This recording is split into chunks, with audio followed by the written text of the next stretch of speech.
Christmas time is not here anymore. It is over. So let's talk about the books that I read in December.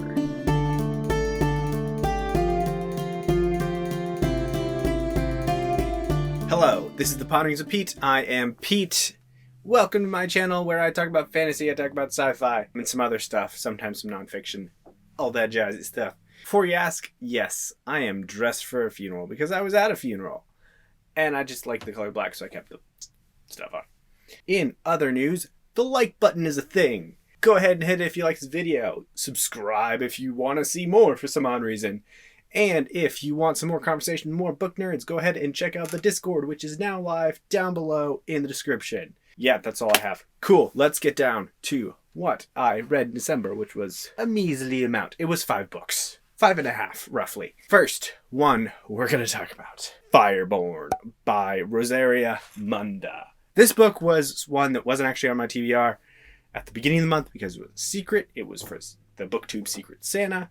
I read it as the Secret Santa for fun fantasy books. She is a Spanish booktuber and she's awesome. So I read this and I was blown away. I really did like this book. It was, it was a little YA, but it was the perfect kind of light read to a certain extent to come off of Children of Dune, which I had read last month, the month before. It touched on a lot of interesting points about governance, about rebellions, about the world after the rebellion is won, and the individuals that make up the nation afterwards and what should be done about them. It asked some really good questions there. I'm excited to continue with Flamefall this month. I really liked it. If you want to hear me talk about this more, check out my review. I think it should be this corner over here. On to the next one, which is Sufficiently Advanced Magic by Andrew Rowe. This was interesting. This is a self-published book. I've had it on my shelf for a while, and I just decided to read it because I was like, why not? I kind of like this book. There were some things about this book that were kind of annoying to me. The story definitely was exactly what I thought it was going to be, surprisingly. You have magic towers, you can advance and you can grow more powerful by doing more things in the magic towers, and this guy is sent to school after he gains power through the magic tower.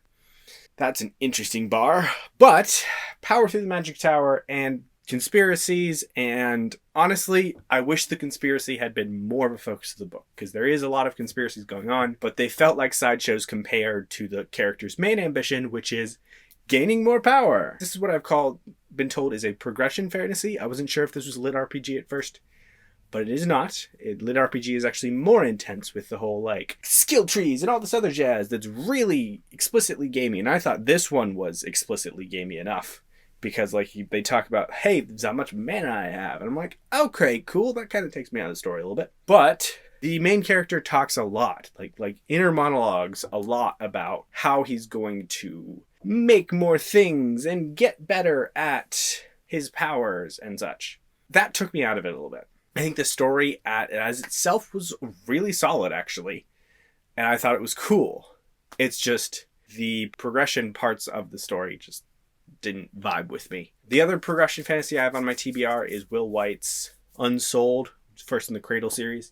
And I'm told he does it differently, so I'm still going to give that one a shot. But I do know now that progression fantasy is probably going to be hit or miss for me. This one, while it told a good story, it just was, I feel like it could have been 100 pages shorter. You should definitely check it out if you like something that's more like anime inspired, because it does feel like that, or if you're interested in trying out progression fantasy, because it is a good story. It's just the progression fantasy elements make it interesting because of it's a different writing style. So check it out if that sounds interesting, and let's get on to the next book on the list. The Folding Knife by K.J. Parker. This is my first K.J. Parker, guys. No, actually, I lied. Oof. This is my second K.J. Parker. I read Purple and Black by him a month ago. K.J. Parker is so interesting because I feel like I don't know how I feel about The Folding Knife yet. Purple and Black left me with a very wow, that was amazing feeling. The Folding Knife was like a whoa.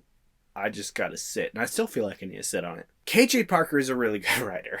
Basso, our main character, was definitely a very smart character. A lot of the book left me feeling like, okay, what is this story about? I don't feel like there was one singular narrative other than, hey, we're just following Basso throughout his life and his political career and his banking career. So a lot of the story beats were, I guess, hard to tell how on the relative scale of things and how big those story events were. And that's part of, I think, his writing style. He definitely doesn't over dramatize events. So like the big, very big event that happens with the knife and everything like that, it felt like it was told very matter-of-factly. It's like, oh yeah, this happened. He does this, and he's sad.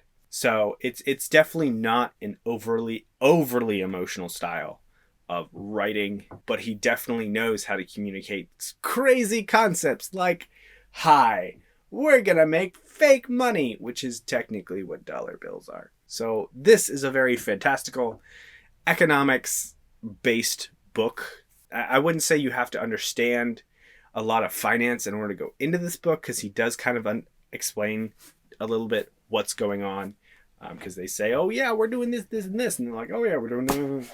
I think he explains the stuff pretty well, and Basso was just a brilliant character. He was really smart, just as a result of Parker's writing style, he was very clinical with his thought process. That was very interesting to see. I just feel like I need to talk to a bunch of people about it, just because it was different from a lot of fantasy that I've ever read.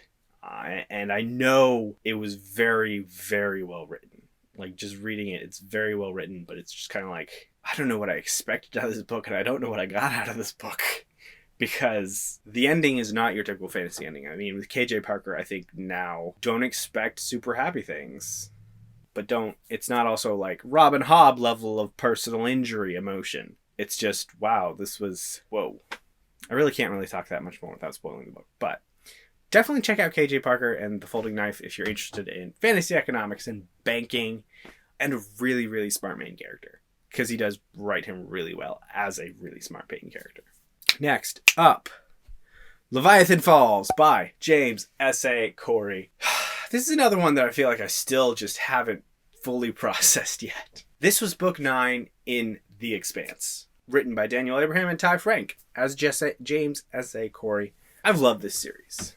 And this was such an interesting ending. Between books 8 and 9, I think James Holden actually solidified himself as one of my favorite characters. Like, top 2 character favorite, maybe 3, top 3, probably 3rd favorite character in the series.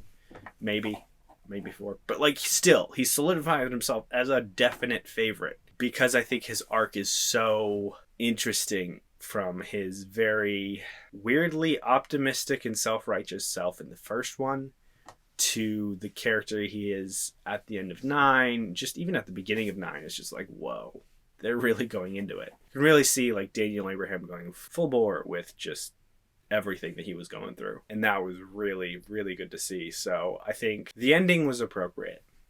It wasn't, I definitely expected something a little bit more explosive, especially after the cliffhanger one sentence ending of book 8, but it was definitely appropriate. It honestly felt a little rushed, because I feel like there's been this big build up to this last book, this really, really big build up, and I feel like you needed 2 books to really delve into it a little bit more. So it felt rushed, but it was a very appropriate ending. I really did like this series, and I want to read the short stories now, which I neglected. But there will be Memories Legion, which is a book that comes out next year. That's a collection of all the short stories that I'll read. So I'm excited for that, and I'll be interested in revisiting a lot of the interesting moments that are, in the short stories. Just because, I've been reading this for over a year, so it's just like I have attachment to this, and I don't want to let it go. Definitely a little bit of a bittersweet ending, but there's a lot of hope at the very end. The final book I actually completed this month was Jonathan Strange and Mr. Norrell by Susanna Clark. Guys, this is one of my favorite fantasy books, I loved it when I first read it, back before I did BookTube. And on the reread, amazing, guys. Super, super amazing. The way this author takes all these strings that you're like, why are these here? What is the purpose of this? And then at the end, she's like, oh, here's it all tied up in a little bow. Guys, if you can get to the ending, it's the payoff is so good. It all makes sense. Like, minor spoilers. There's a prophecy in this book, so pay attention. The interweaving of a alternative historical narrative with actual things that happened and actual situations that were happening at the time, along with this revival of magic that's happening, and just, whoa. Really, really, really fun book. Definitely a English style of book. I definitely would say that there's like that classical English kind of dry humor in this book. The footnotes are amazing. There's a lot of footnotes throughout this book telling you random side stories and some other stuff, like the history, the magic itself was an excellent application of a soft magic system, because it was very, very, very soft. So she definitely did a great job about maintaining that sense of wonder that is really crucial when you do a soft magic system. It also plucks my heartstrings a little, just because like I feel like sometimes this world feels very boring because we've explored so much. That's why I like Indiana Jones, Lara Croft style of, storytelling, where the world is still small and the world is still big and the parts we've discovered is so small. Like that feeling in a book is what I love. I just love the concept of exploring these different worlds. I mean, that's really why I love fantasy, because I like exploring things. I like seeing how different worlds are and how they interact. And just like, great. But this was so good, guys. Go read it. It's an alternative history about the rise of magic in the Regency era of England, basically early 1800s, I believe, back when King George was mad and his princes, two sons, ran the country for him. It was really good. I am going to have a live show about it, by the way, with Evie at She Was Only Evie, and possibly a few other surprise guests. Check it out. I will have an event in the Discord. I will post about it in the community tab. And I'll try to post about it on Instagram too, if I remember. But keep an eye out for that. That will be next week sometime, hopefully. Sometime, maybe as early as Sunday afternoon, no later than next Friday, being the 14th. The very last book that I read, I did not actually complete this book this month. That is God Emperor of Dune by Frank Herbert. So I will talk about how much I have read so far. And I completely understand about why people say this book is so weird. Because it is. It's really weird. Just with the developments from the very end of Children of Dune playing into God Emperor of Dune, the narrative shifts, years pass. There was some stuff that was set up in the first chapter or two that I was really interested in. And then the book kind of took a left turn from there. And I was like, I like this path. Oh, wait, no, we're not going to go there. So I definitely am less invested in the book because I thought it was going to be based on the first chapter or two. I was like, it's going to be about this. This is going to be cool. And then it wasn't, and actually went off in a really, really weird path that I'm just like, this is okay. I'll think about this. I'm slowly making my way through it. I'm definitely not as invested as I was in Children of Dune, but I think it's still an interesting book to think about, as weird as it is. Definitely check out Dune if you haven't read it. It's a really good book. Go watch the movie, all that jazz. Thank you for watching. That's what I read in December. Check out my Discord. Check out these books down below. Affiliate links, I'll make a small bit off of them if you end up buying them. You're awesome, and remember to get some rest because it's very much needed.